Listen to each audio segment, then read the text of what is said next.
Type a word into ChatGPT. Anything. Watch the cursor blink. What you don't see, and what trips up basically every NLP project once, is that before your word reaches the model, it gets chopped, sliced, sometimes mid-letter, sometimes mid-syllable. The model never sees the word you typed. It sees a list of numbers. This is tokenization, step 1 of every single NLP pipeline. And step 1 is where most pipelines silently break. Today we open the black box and watch BPE, Byte Pair Encoding, do its thing on a real word. Last episode we walked through the lexicon, the mental dictionary, and we hinted at Subword tokenization as the fix for the OOV problem. Today we earn the hint. We're going to see exactly how the algorithm decides what counts as a token. Spoiler, it's not what your linguist friend would do. Here's the puzzle. There is no right answer to where a token boundary should be.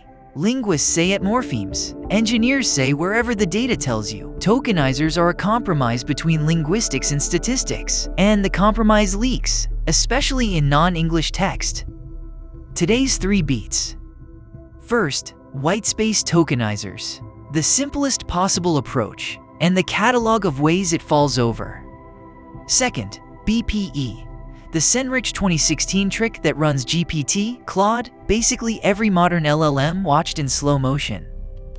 Third, what GPT-4 actually sees when you type a word, the numbers behind the chat box, and the weird stuff that happens when the chunks don't line up with meaning. Beat 1. The naive approach, Whitespace tokenization, split on the space character, done. The sentence, I love NLP becomes 3 tokens. I love NLP, easy, cheap, works for 40 years worth of English text. Until it doesn't. Try Whitespace tokenization on this. Don't. Is that 1 token or 2? New York City. Is that 1 token or 3? CATLKR. What about a hyphen? And the moment you leave English, Chinese has no spaces at all. German fuses 3 words into 1. Whitespace tokenization is a polite English speaker who panics anywhere else. Even within English, the Whitespace approach has a deeper problem. Your tokenizer maps words to integer IDs. Token 1 might be the, token 2 might be a.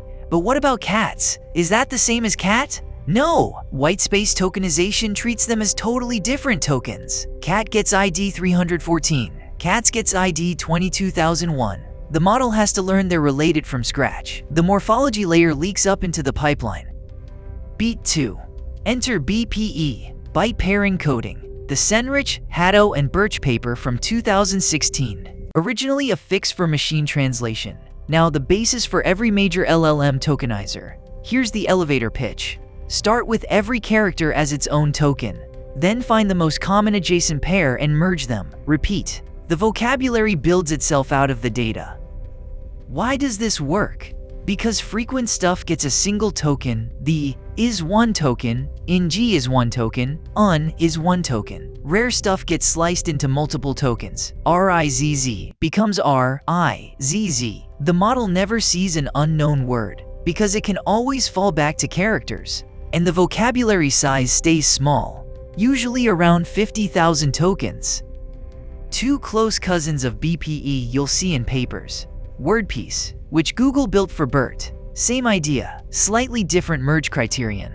And Unigram tokenization, which builds the vocabulary the opposite way, by pruning down from a big candidate set. All 3 are Subword. All 3 are statistical. None of them care about morphemes. Beat 3. What does GPT-4 actually see? Plug a sentence into the OpenAI Tokenizer demo and you get the answer. I love NLP becomes 4 tokens. BUTI have Schadenfreude becomes 7 because Schadenfreude gets sliced into SCH. Add and Freude. 5 pieces for 1 word. The German loanword exposes the English-centric training data. And this is where tokenizers silently break. Numbers like 14,253 sometimes get sliced into 14,14,14,14 and 253, 253, 253, which means the model has to learn arithmetic in a stupid encoding. Emojis get split into bytes. Code with weird indentation gets a different tokenization than code without. There are documented cases of LLMs failing math problems because of how a number was tokenized. And here's the kicker.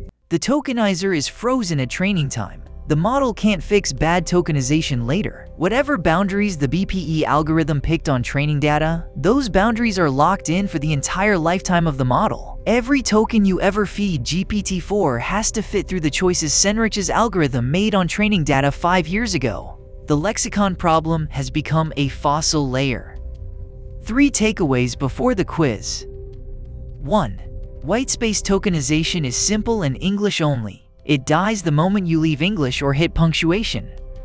2. BPE, Sennrich 2016, merges frequent character pairs into subwords. It's statistical, language agnostic, and runs every modern LLM. 3. The tokenizer is frozen at training time. Its choices are a fossil layer, and that fossil leaks into model behavior on math, code, and non-English text. Quiz 1. Why does whitespace tokenization fail on Chinese? A Chinese has too many characters. B. Chinese text has no spaces between words. C. Chinese isn't a real language. Or D. Chinese uses too few characters. B. Chinese has no white space between words. The whole sentence is one continuous string of characters. Whitespace tokenization sees 0 token boundaries. That's the problem we'll spend the whole next video on.